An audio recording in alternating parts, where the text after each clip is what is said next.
I'm Bernie Hayes. Today's guest is Ms. Jacqueline Vanderford from Sumner High School. And we were talking about the 150th anniversary today on The Bernie Hayes Show.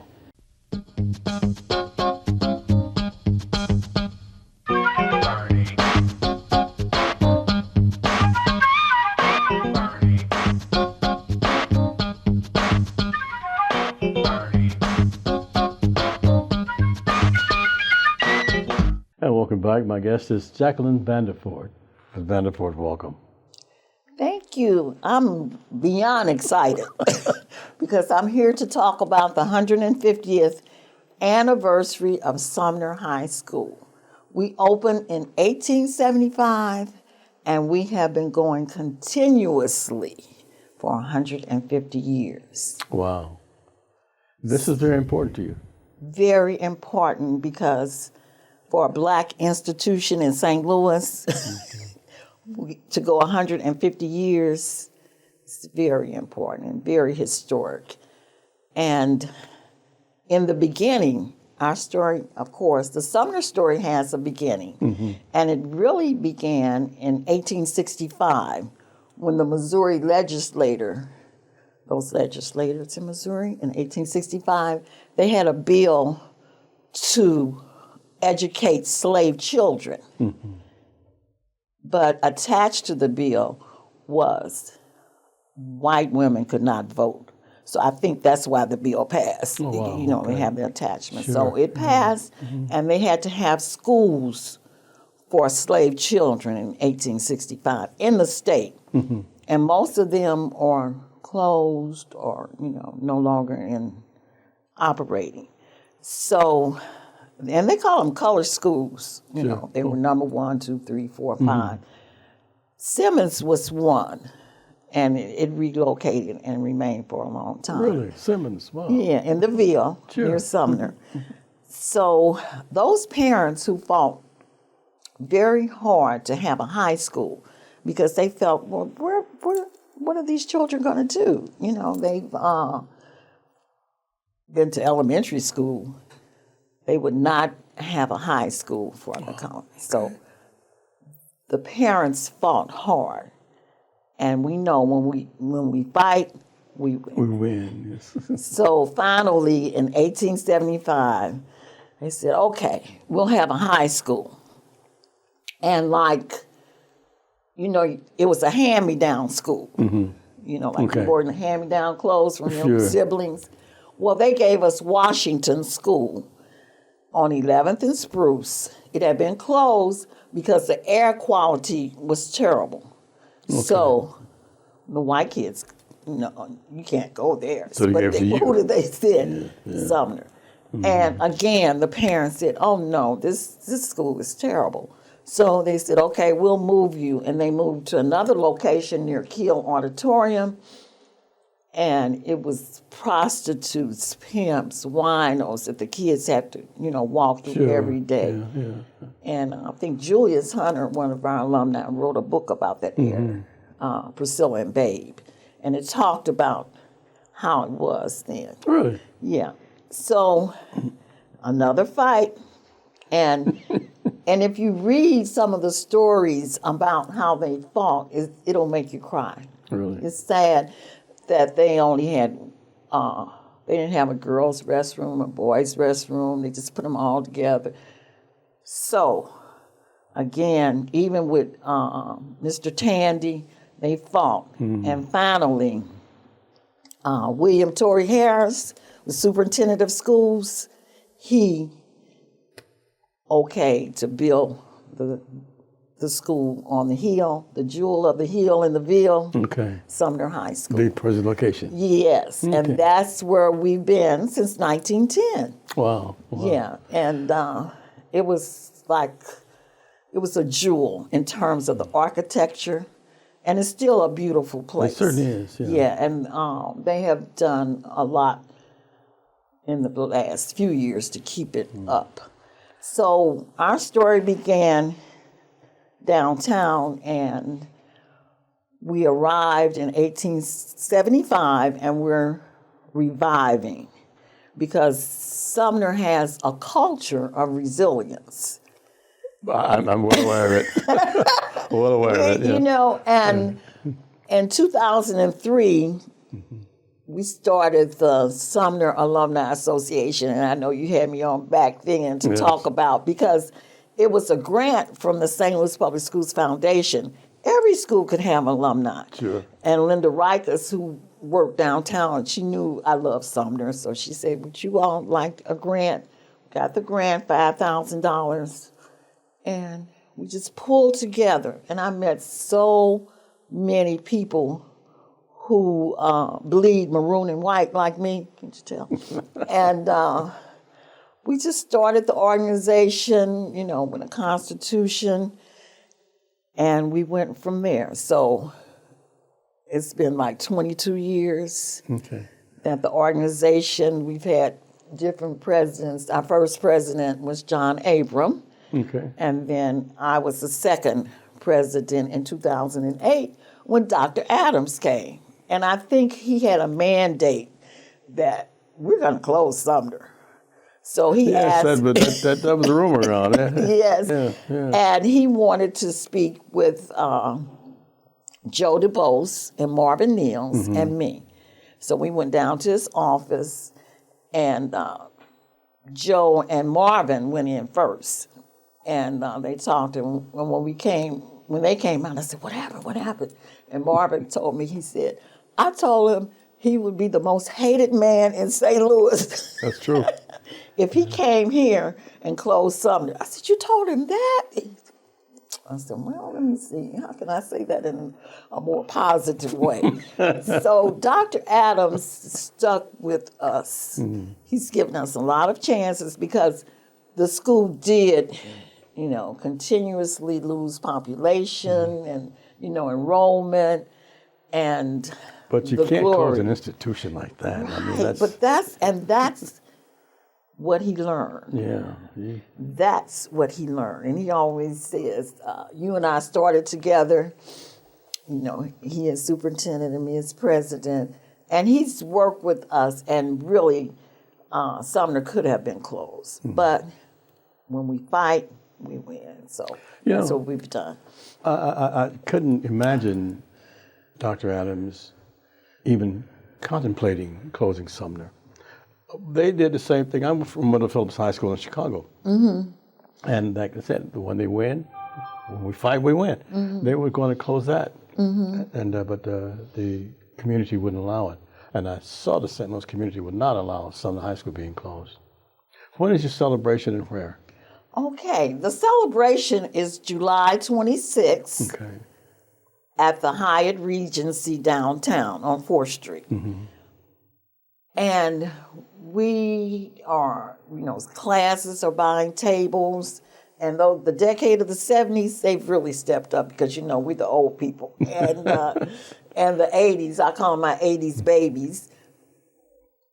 That's what you have to do. You have to bring, because we're going to die out. And so you must have a group, you know, that's coming. But some of those classes have already bought 4 and 5 tables. You're the legacy. Yeah, and they got the legacy. The legacy lives on. And that's, like you said, the history of Sumner is just vast. You know, in every area. And I was thinking about Roscoe Robinson today. Last night, really, because he was the first 4-star Army general. Right. And he went to West Point. Wow. Through the help of the principal, George D. Brantley, who lived around the corner from him. And that's the way it was in that day. And for years, Sumner was the only high school, so that's why we had so many great people, because they didn't have anywhere else to go. Sure. But, and then the president of, who started AKA, she graduated in 1908 and went to Howard, from Sumner. We've got to take a short break here. There's so much history we want to talk about, and Jacqueline Vanderford is my guest, and she knows the history of Sumner, and you will too when we come back. We'll be right back after this. Just drive downtown St. Louis, drive by City Hall, and you'll see, what do they do? For a year now, a fence is all the way around City Hall and neighboring parks to keep the homeless people out. You talk about a visible enlightenment as to NIMBY and how it exists. Just take a look at St. Louis City Hall. Not in my backyard is what they're saying, but they're not alone. So many other people are saying, not in my backyard when it comes to the hurting and the homeless. So where are they going to go? What are they going to do? We haven't seen a single new shelter open in the city of St. Louis for 15 years due to something called plat and petition. And it's not just the city of St. Louis, it's St. Louis County, Jefferson County, Franklin County, Madison County, St. Clair County in Illinois. What are they doing? They want to ship their homeless to St. Louis. That's wrong. We have to see each county taking care of their own homeless people. And that's why we may have to file a lawsuit in the near future against Jefferson County and St. Charles County and St. Louis County to take care of their own homeless according to Missouri state law and start shipping it everywhere else. Well, in the meantime, we need your help here at New Life Evangelistic Center. We receive no city, state, or federal dollars. Our teams are out every day among the poorest of the poor. They don't need our excuses. They need direct help. We are having to distribute hundreds and hundreds of sandwiches, hundreds and hundreds of bottles of water. We urgently need water. You can bring it to 806 North Jefferson in Springfield or 2428 Woodson Road in Overland, Missouri. There are so many hurting people. Yes, in Springfield we get 150, 200 homeless people a day, and most of them sleep outside. So we have to distribute tents and sleeping bags, and long underwear and gloves and socks and hats. Why don't you have a drive at your church and help us at this time? Further information, call us at 1-800-334-3276 or 314-421-3020. That's 314-421-3020. Go to the website at nlecstl.org, and your tax-deductible gifts are urgently needed now. It's New Life Evangelistic Center, P.O. Box 473, St. Louis, Missouri. That's 63166. Psalm 1, verses 1 through 3. Blessed is the man who walks not in the counsel of the wicked, nor stands in the way of sinners, nor sits in the seat of scoffers. But his delight is in the law of the Lord, and on his law he meditates day and night. He's like a tree planted by streams of water that yield its fruit in its season, and its leaf does not wither. In all that he does, he prospers. Welcome back. My guest is Jacqueline Vanderford from the Sumner Alumni Association, and they're having a 150th anniversary of Sumner High School. We're going to talk about that. But Mr. Vanderford, I went to Wendell Phillips High School in Chicago, and my principal, Maudell Bousfield, was a graduate of Sumner High School of St. Louis, Missouri. Wow. Yes, and there's a pictures of her in some of the old scrapbooks, you know. And well, what's this book that you brought us? Well, this is just my notes. It's one of my 80s babies gave me this book, Priscilla Mason. And I just keep notes and, jot down things. Let me see if I left out anything that's important. Because you have I it with talk you all the about time, our huh? culture. We Okay. have a culture of achievement. And when we were talking about the military, it's in all fields. We had 33 Tuskegee Airmen. Wow. And Wendell Pruitt, Wow. who died in the training some cadets. Tuskegee Airmen. Tuskegee. And the project, they call them the projects, Pruitt I Go Sure. Projects. They were named after Wendell Pruitt. And that was really the first place that I taught, was Pruitt School. And we had 1,700 kids. I had 48 first graders. And the kindergarten teachers, they had 50 kids in the morning and 50 in the afternoon. And all of this ended when they had a water main break. And it was just awful. Wow. So my children, all of the school children, we went outside to see them implode the first building. It just swoop, No kidding. and then The Pruitt I Go. Pruitt I Go. You know, let's talk about Jackie Vanderford. Okay. Who is she? Who am I? I think people hate to see me coming because I'll be talking about Sumner. That's where my sister will laugh. Well, that's And really, good. I'm the only sibling that went to Sumner. Okay. I was trying to get away from my older siblings because I didn't have my identity. I was the little Vanderford. Okay. And the teachers expected me to act like my sisters, and I didn't. So I told my parents, I said, I want to go to Sumner, which was in the district. They went to Sodan because they used their godmother's address. Okay. And my parents said, oh, that's fine. Now we'll get mail. directly to the house. So I went to Sumner to get away from them. So I don't have that legacy that a lot of people have. So they have Or legacy. some, yeah. Okay, but They you got have the Sumner legacy. I got my own.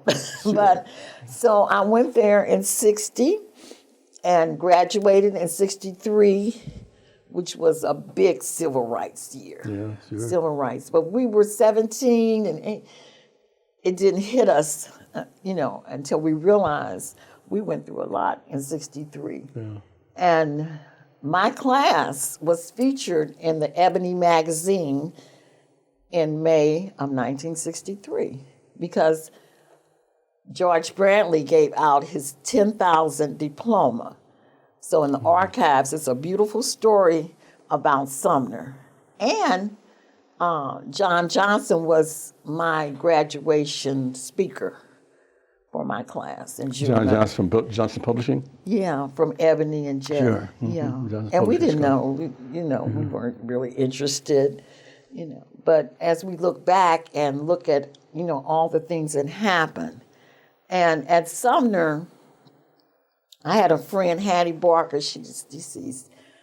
And I didn't realize we used to stalk Arthur Ashe. And, Arthur came in his senior year and he was a loner. And so he would sit in the lunchroom, basically eat by himself. And Hattie would say, Jackie, let's go over to say hi to Arthur and see if we can eat with him. And I said, Hattie, I don't have that lunch. She said, that's all right. You come with me. And so I was cutting class. And I didn't realize we were stalking Arthur, but he was very polite. We were like sophomores. He was a senior. So. Sure. But it was just so many fun times for me at Sumner. Also in my senior year, my good friend Mary Jo Williamson, the second ranking student in my class, we had to serve water to the principal, Mr. Brantley. They treated him like a king.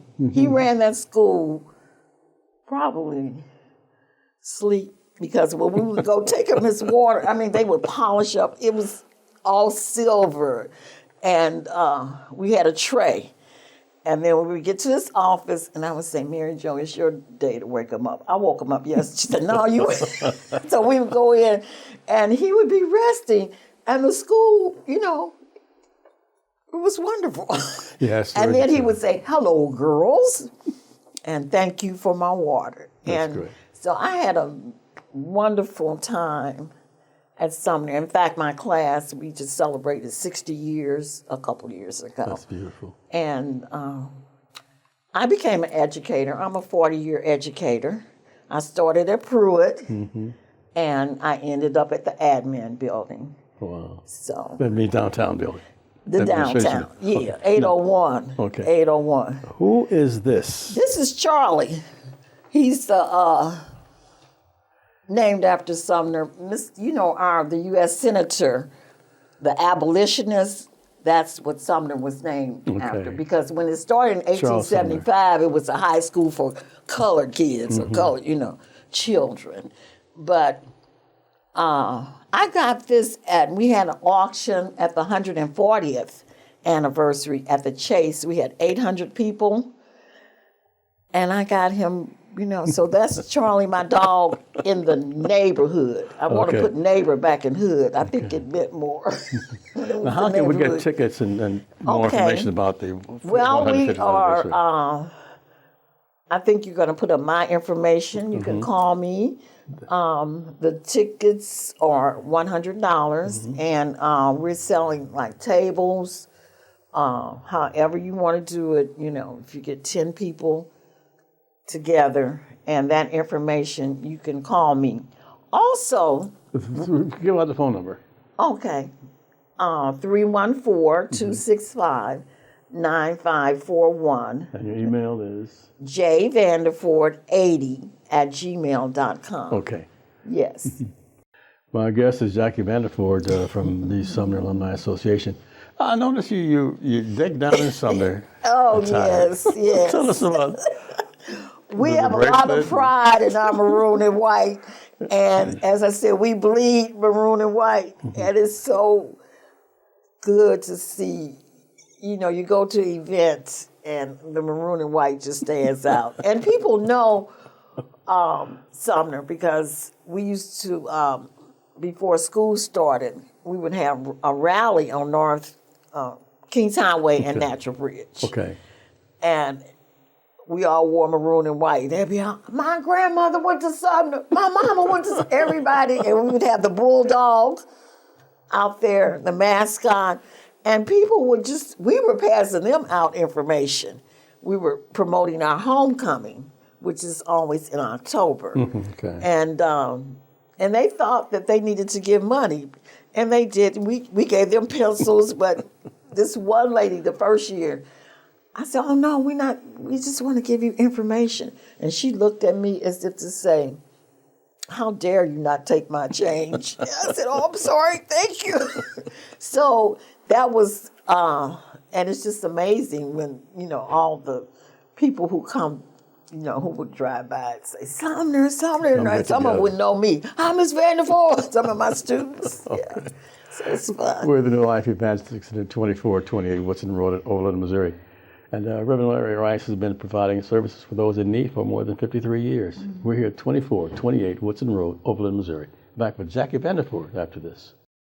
Behind me is the New Life Evangelistic Center administrative offices in Overland, Missouri. And this is where we shoot our shows for our worship shows and the Here's Help Network. And it's also where Zakid Baruti and Bernie Hayes shoot their shows. You can find all of these shows at the New Life Evangelistic Center app, the NLEC TV app.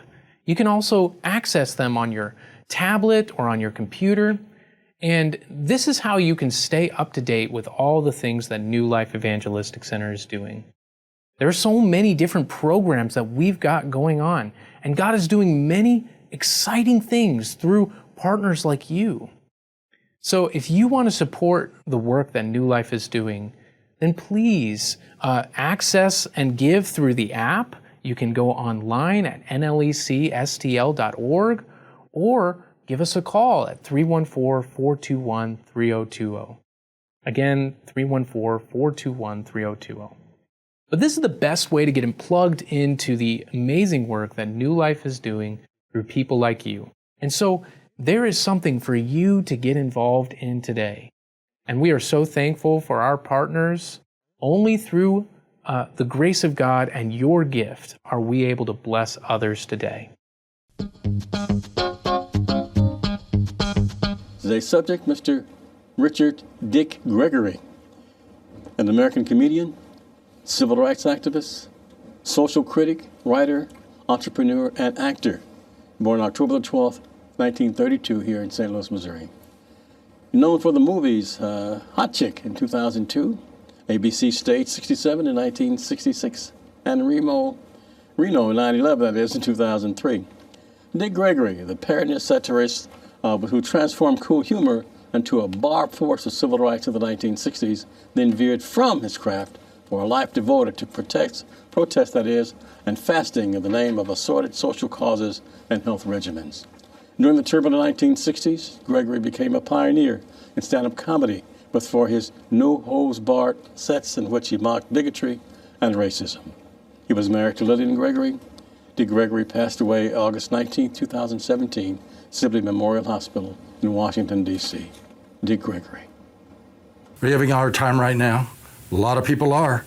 That's why you need to pick up your Bible, read Proverbs chapter 3, verse 5 and 6. Trust in the Lord with all your heart, and do not lean on your own understanding. In all your ways acknowledge him, and he will make straight your paths. You're serving an almighty God. Don't lean on that understanding. Don't let that fear consume you. Get into God's word. Faith cometh by hearing, and hearing by the word of God. Let his light and love flow in you and through you. And welcome back. My guest is Jackie Vanderford. We're talking about the 150th anniversary, 150 years of Sumner High School here in St. Louis. Ms. Vanderford, how did Sumner become the first high school west of the Mississippi River for African Americans? Okay, the first African American high school was opened in 1870 in D.C. Okay. Paul Lawrence Dunbar High School.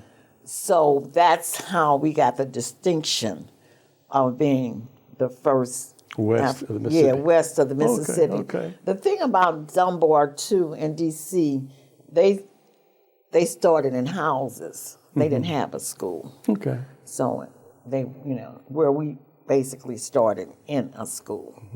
How important is this 150th anniversary to you and to the city? It's so important that we understand how important the legacy is, and that the Sumner story should be told.